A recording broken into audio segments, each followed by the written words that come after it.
seem to fall to the floor. Hello, welcome back to another pen talk. And today we're going to continue on with the trend of pens that you can actually buy. Sorry for the logo being obliterated, but there was a sticker here that I tried to remove, but it took away the actual original sticker from Kustoms. So I've been wanting a pen from them for a while. They had a special Christmas sale on, so I took advantage of it and we got a pen. So very light box. So let's open it up and we will together feast our eyes for the first time on this pen. Those of you familiar with Kustoms realize it's going to be a metal pen. And I just recently got the Diplomat Arrow, so this should be interesting to compare to that.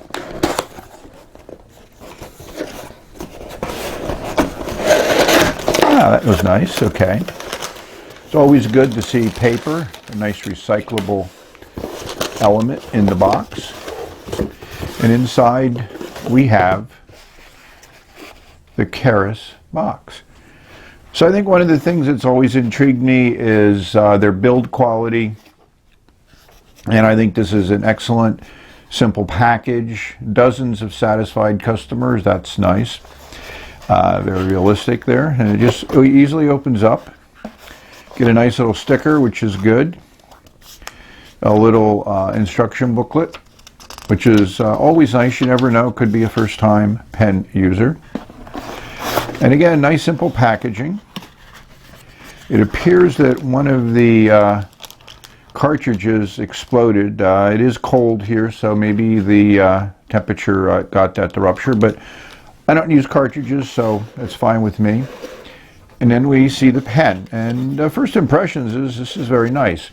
So I wanted the ink model. I wanted in the stone-washed color. I got it in brown. I looked at the website. Again, I couldn't really tell that much from the actual website, but I'm happy with the color that came out. I wanted kind of a muted color, and I thought all the other colors were kind of bright.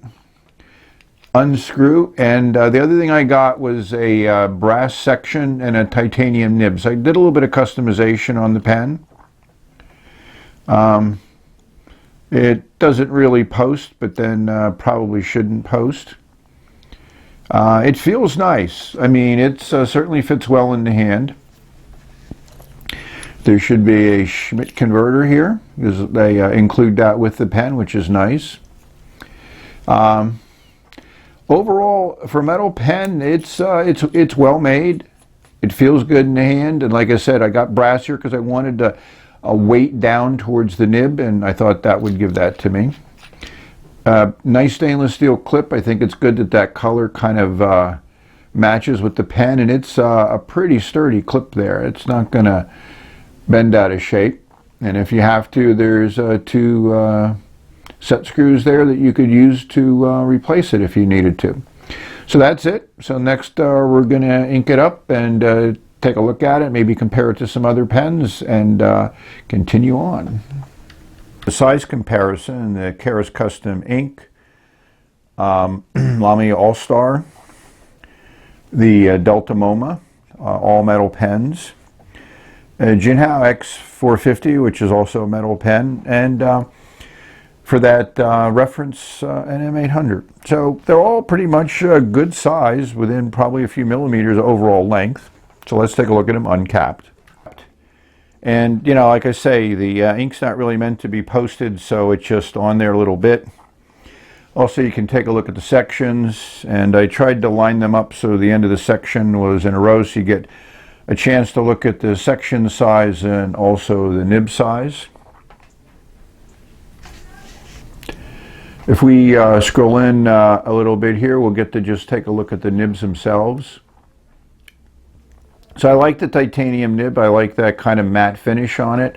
The Lamy has a gloss black finish, kind of a muted black on the MoMA design, and of course the Jinhao X450 and the very recognizable Pelican 18K nib. Thing to compare the two recent additions to my stable of pens. They're both brown metal pens, and both have a very distinctively unique engineering and design aspect to them that I just enjoy a lot. So we have the Kustoms, which is more or less handmade, and machined parts. Certainly, I enjoy the titanium nib.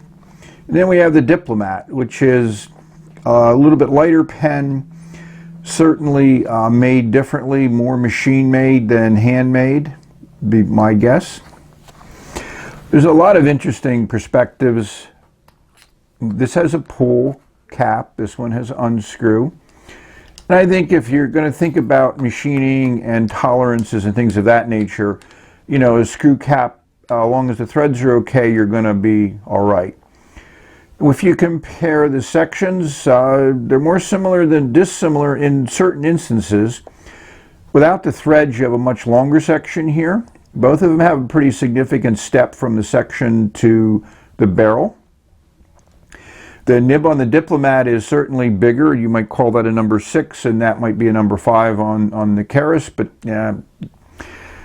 not really my way of telling. If you look at them a little bit closer, you know, the Diplomat has a lot more interesting design to it, where the nib on Keras is a classic Bach.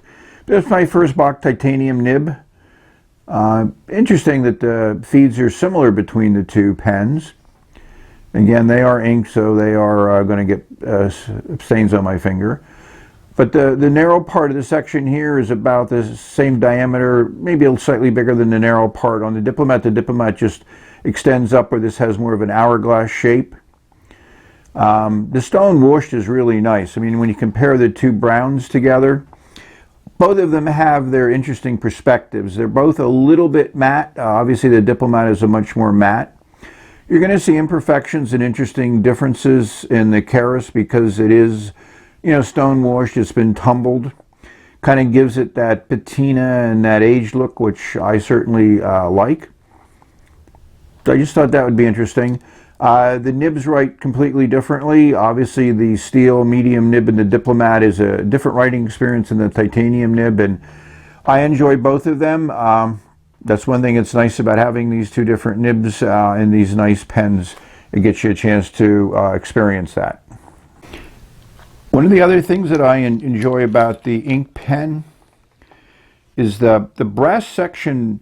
The texture on it, you don't feel slippery. It doesn't feel like a metal section. Certainly is a much less slippery feel than the Diplomat does. And I think it has to do with the Diplomat has, I think this is anodized aluminum, and I think anodizing provides kind of like a slippery texture, kind of like a soapy texture, where this is just pure brass. And so that surface of the brass tends to not have that same kind of slippery surface to it. The body of the pen also has an interesting feel to it. Both of them, I think, are unique in their own way and have their own unique feel on them. Neither of these are very slippery, and both of them feel nice to the hand, and they don't really feel cold, which is, you know, aluminum is a low heat capacity, so it's unlike a steel or a lead or a heavier metal. It feels a little warmer than other types. And the brass doesn't feel cold either. It has a nice kind of warm feel to it too. So those are some interesting observations from using the pen. I've written a few pages now with the ink pen, and the titanium nib reminds me a little bit of vintage nibs because it is pretty soft. And it does remind me a little bit of the T-Flex nib on the Stipula that I have. So I just find it interesting, and I may explore a little bit more of the German titanium nibs in other pens in the future. It's always tough picking an ink, but I've been into sepias recently, and this one I really haven't used since my sepia ink review. I don't think I had this one in my ink review. So we're going to use this one, and we're going to follow the technique that I found to be quite useful for me. So we're going to put the converter all the way down to the bottom. The converter stays in pretty good. You know, it's a Smith converter, and we're going to draw up one pull of ink.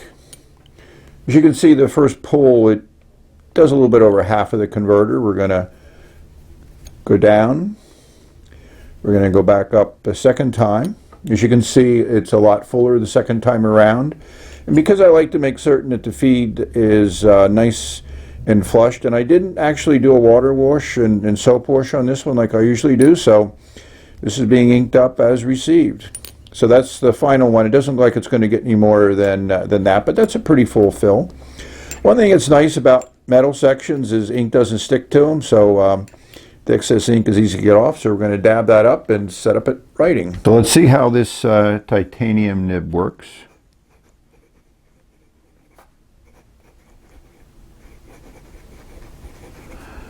First impression is it's wet and it's smooth.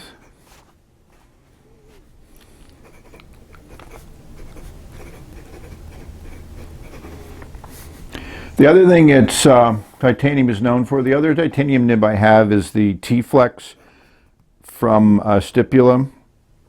And this flexes quite nicely, and as you can see, lays down a good gob of ink. 1, 2, 3, 4, 5. Interesting. So overall, I'm impressed.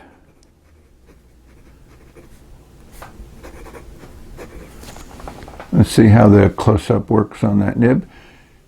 I have a nice scroll work, nice logo, nice feed on the other side. So overall, this is nice. I'm pretty certain I got a fine. I'll confirm that when I recheck my order. So I'm happy. I mean, this pen feels extremely comfortable in my hand. I mean, it fits well. The section is curved just right. It could be a tad bit larger diameter, but I'd say it works well. My fingers don't interfere with one another. As you can see, that's still wet up there, so this lays down a lot of ink. Is the other stuff dried? Yep. I think this ink is kind of medium drying. This is, you know, the Rohor and Klingor sepia ink. So hopefully you've enjoyed this quick view of another pen that you can actually go buy if you find it of interest. For the extra money, I think the titanium nib is worth an investment. I've gotten a number of steel fine nibs and medium nibs, which I've been very happy with. The one on my Diplomat is beautiful. The Delta ones I always enjoy. So now I have something else to enjoy my writing experiences with. So may you have many writing experiences. May they all be pleasurable. Enjoy. Later.